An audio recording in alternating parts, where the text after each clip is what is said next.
Hi, here's Paul Baxendale, here with another video about life, this time about bad actors. How can you go through life living to your highest standards and values when there are so many bad actors around? Or in other words, people who don't live to those same standards, even if oftentimes they tell you that they do. The problem that you will always face in life is that bad actors have more tools at their disposal than you. For you see, they have both the moral intentions and the immoral intentions to choose from. Whereas you and I, who choose the higher path, only ever have the moral intentions to choose from. So do we not always end up getting burnt or hurt? Well, surprisingly, the answer is no. Firstly, we always need to be on the lookout for bad actors around us. But some are very good at pretending that they are the good guys, whereas in reality, they have no problem in returning to the bad morals and values that have always serviced them before. Secondly, everyone in your world needs to be fully aware that not only do you possess a Jungian Shadow-self capable and fully able to unleash pure hell and fury to those that cross you, but that you are quite happy to do so if certain lines and limits are crossed. The potential for force and violence that is kept under control has always been the mark of a mature masculine man. In religious and mythological terms, it is often described as someone who has a sword but knows when to keep it sheathed and knows when to draw it. But ultimately, how can we ever spot these bad actors in our lives?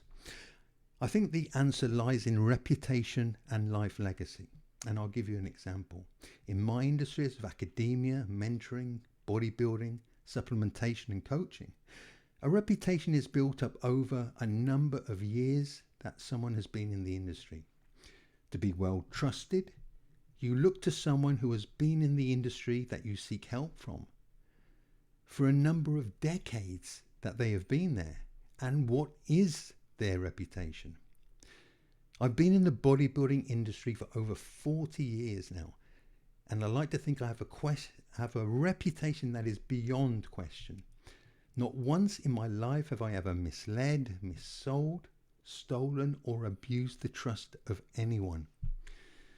And that being said, I can also think of several others who hold similar reputations, and they are all or were at the top of our game. A coincidence? I think not. It makes sense, therefore, should anyone exceed the limit to your or my kindness and giving, and I'm incredibly generous, which anyone who knows me will tell you, then my outing of that person would have definite weight behind it, and the industry would take note of such a character, that they were not trustworthy nor beholden to any values of a true noble or honest person. Now, so far in my life, no one has ever exceeded my limit to my generosity. But there's always a first. And believe me, my shadow self has a darkness and a force no one would want to be introduced to. It is ever more important, I think, in this age of technology, since we find ourselves doing business with people all over the world, and where once we would have confronted our transgressors face to face with our shadow, the best defense today against such a bad actor is via communication of their poor standards and dishonesty by those same technologies.